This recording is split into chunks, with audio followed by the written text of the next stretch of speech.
જ્યારે ગુજરાત યુનિવર્સિટીના તારલાઓ કે આપણા હાવજો આ ધરતી પર કદમ રાખે અને કેવી મજા કરે એ આપણે આજે જાણીશું.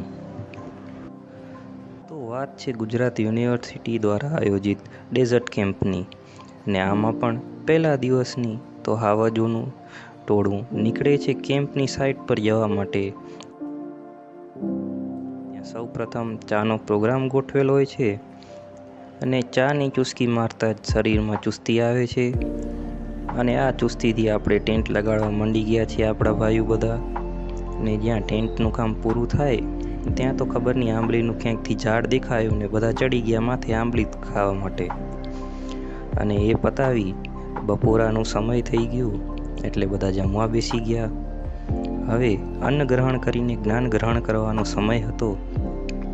કે શિયાળે સોરઠ ભલો ને ઉનાળે ગુજરાત, ચોમાસે વાગડ ભલો અમારો કચડો પાડેમાં. જાણે ચંદ્રદેવ આજે સ્વયં દર્શન આપતા હોય એવી રાત્રિમાં એમને દર્શન આપ્યા અને અમે બધાએ એમના દર્શન કર્યા અને આપણો દિવસ સમાપ્ત થયો.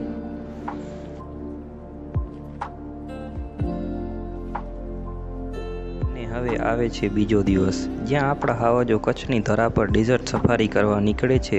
બધા તુફાનમાં ભરાઈને આંધીની જેમ સાઇટ પર પહોંચે છે.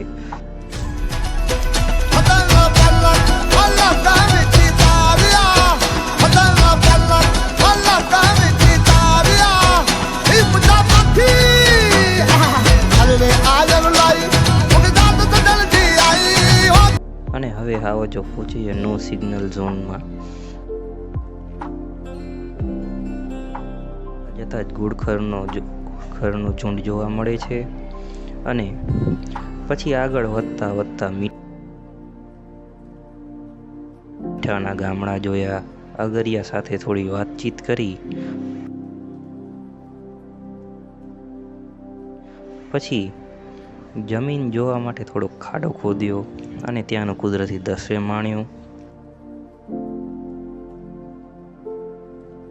ઉતારવા માટે થોડીક રમતો રમી, કૂવો જોયો, પથ્થરો ભેગા કર્યા અને ગાયનું ધણ જોઈ અને માં આશાપુરાની જય બોલાવતા અને દેશભક્તિના નારા લગાડી અને ડેઝર્ટ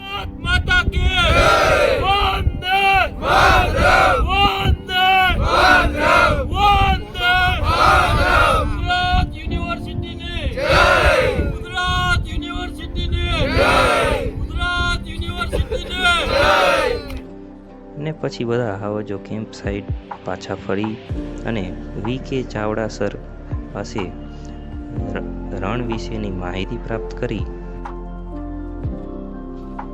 એના બાદ બધા જ હાવજો રાત્રે તાપણું કરતા રમૂજ સાથે દિવસને વિરામ આપ્યો. અને અંતે ત્રીજો દિવસ આવે છે, જેમાં 15 કિલોમીટર ચાલી આપણા હાવજો આજુબાજુના વિસ્તારનું નિરીક્ષણ કરવા નીકળે છે. આ અંતિમ દિવસની યાદોને કેદ કરતા આગળ વધતા જાય છે. ભૂમિનું વર્ણન કરતા કવિ લખે છે કે રણ રણ ફરક કીજીએ, હર રણ એક ન હોય, એક રણ મરુસ્થલ કહેવાયું અને બીજામાં તો મનમાં માન, મોભો અને આવકારો જ મીઠો હોય.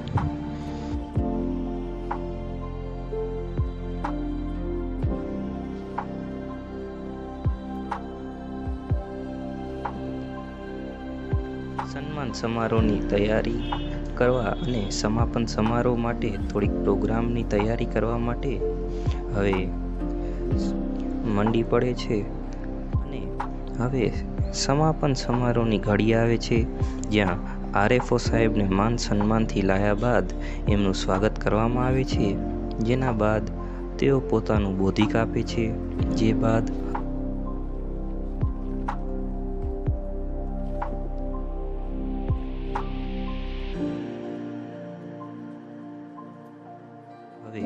વારો હતો આપણા હાવજો દ્વારા આયોજિત ડાન્સ અને નાટકનો, જેમાં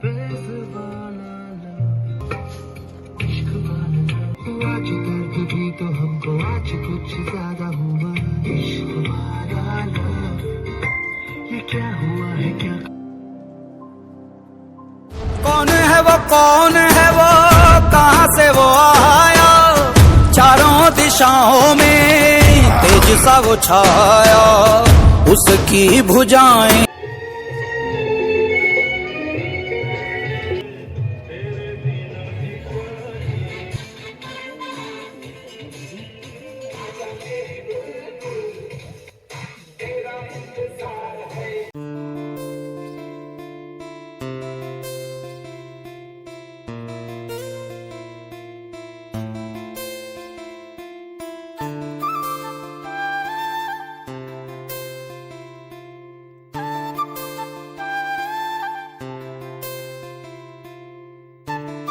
અંતે બધા સર્ટિફિકેટ મેળવ્યા બાદ વાળું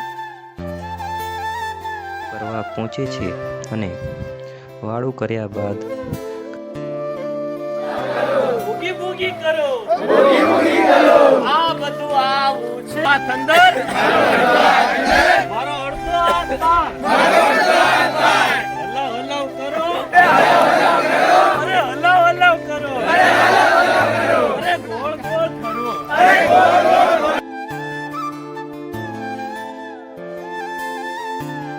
કવિને અમુક પંક્તિઓ યાદ આવે છે કે મનમાં હરખ ને ગર્વ અને પગમાં પાંખું રાખું છું, હૈયાને ગરબાની તાલે ધડકાવું છું, તાકીને મોતી અજવાળું ફેલાવું છું, હા હું ગુજ્જું છું, હર પગલે આનંદથી ગરબામાં વિતાવું છું.